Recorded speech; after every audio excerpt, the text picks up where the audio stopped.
آپ ہادیہ ای میگزین مضمون کی آڈیو ریڈ آؤٹ سماعت کر رہے ہیں۔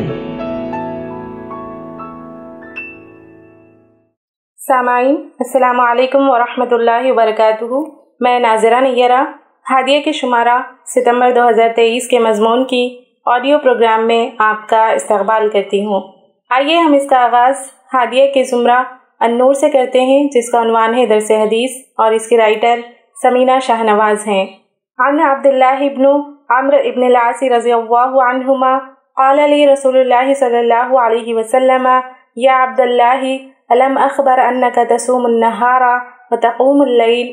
فقلت بلى يا رسول الله. قال فلا تفعل، صم وأفطر وقم ونم فإن لجسدك عليك حقا وإن لعينك عليك حقا وإن لزوجك عليك حقا وإن بحسبك أن تصوم كل شهر 3 أيام فإن لك بكل حسنة 10 أمثالها فإن ذلك صيام الدهر كله. فشدد علي. قلت يا رسول الله إني أجد قوة. قال فصم صيام نبي الله داود عليه السلام ولا تزد عليه. قلت وما كان صيام نبي الله داود عليه السلام؟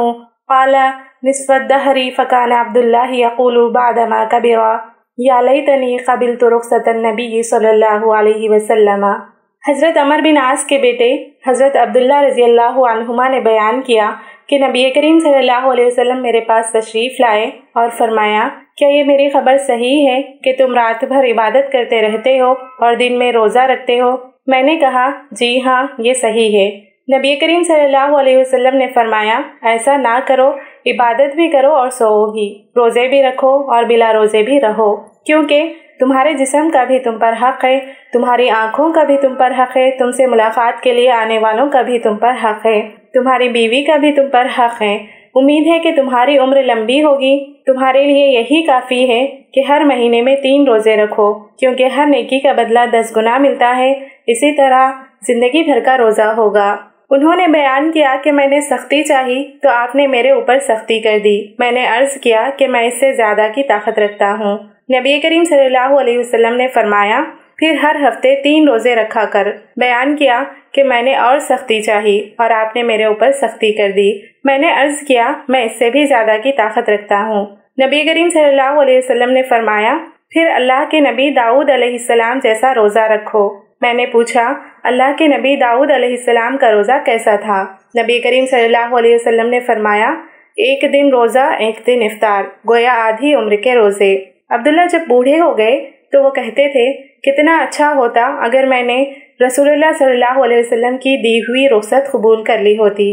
صحیح بخاری حدیث نمبر 1975۔ یہ بہت اہم حدیث ہے کیونکہ یہ حدیث دین کے مزاج کی وضاحت کرتی ہے۔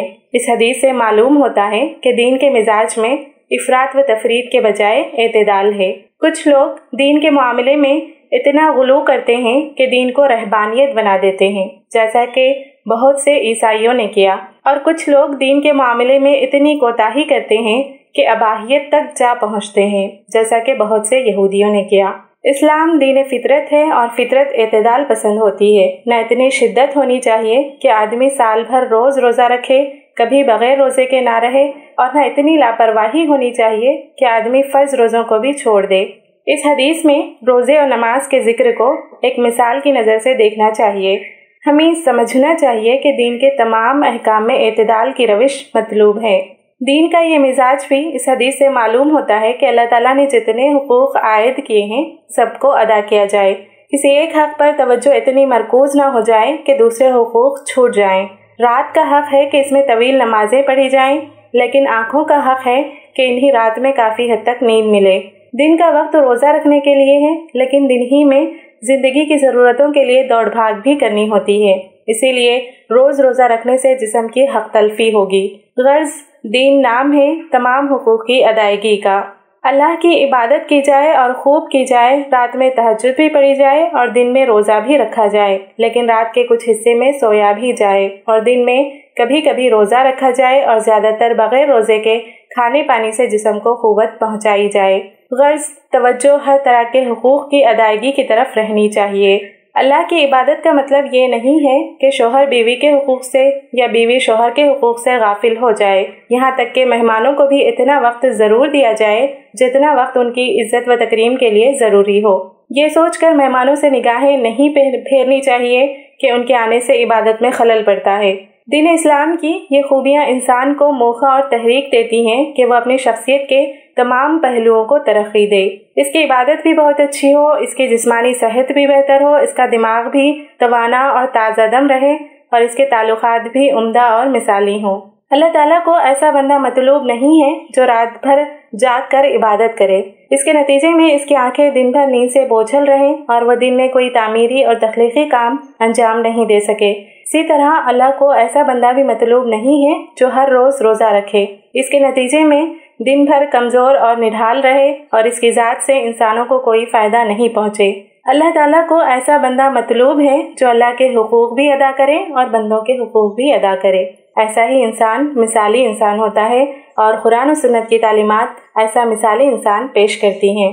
اللہ کے رسول صلی اللہ علیہ وسلم نے اپنی شخصیت کا تعارف کرواتے ہوئے فرمایا تھا کہ میں کبھی روزہ رکھتا ہوں اور کبھی نہیں رکھتا ہوں، میں رات میں قیام بھی کرتا ہوں اور سوتا بھی ہوں اور میں شادی بھی کرتا ہوں۔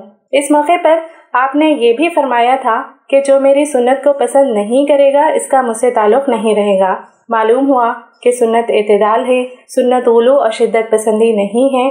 سنت پر عمل کرتے ہوئے انسان ہی رہتا ہے، البتہ وہ ایک اچھا، مفید اور مثالی انسان بن جاتا ہے۔ ہادیہ مضمون کی آڈیو سماعت کرنے کے لیے شکریہ۔ امید ہے کہ آپ کو پسند آیا ہوگا۔ ہمیں آپ کے مشورے کا انتظار رہے گا۔ اپنا مشورہ، تبصرہ اور مضامین editor@hadia.in پر ارسال کریں اور ہادیہ ای میگزین کے مضامین کو پڑھنے کے لیے ویب سائٹ www.hadia.in سبسکرائب کریں۔ انشاءاللہ ہم اگلے ہادیہ ای میگزین کے شمارے سے دلچسپ مضامین کی آڈیو لے کر حاضر ہوں گے۔ تب تک کے لیے اجازت، اللہ حافظ۔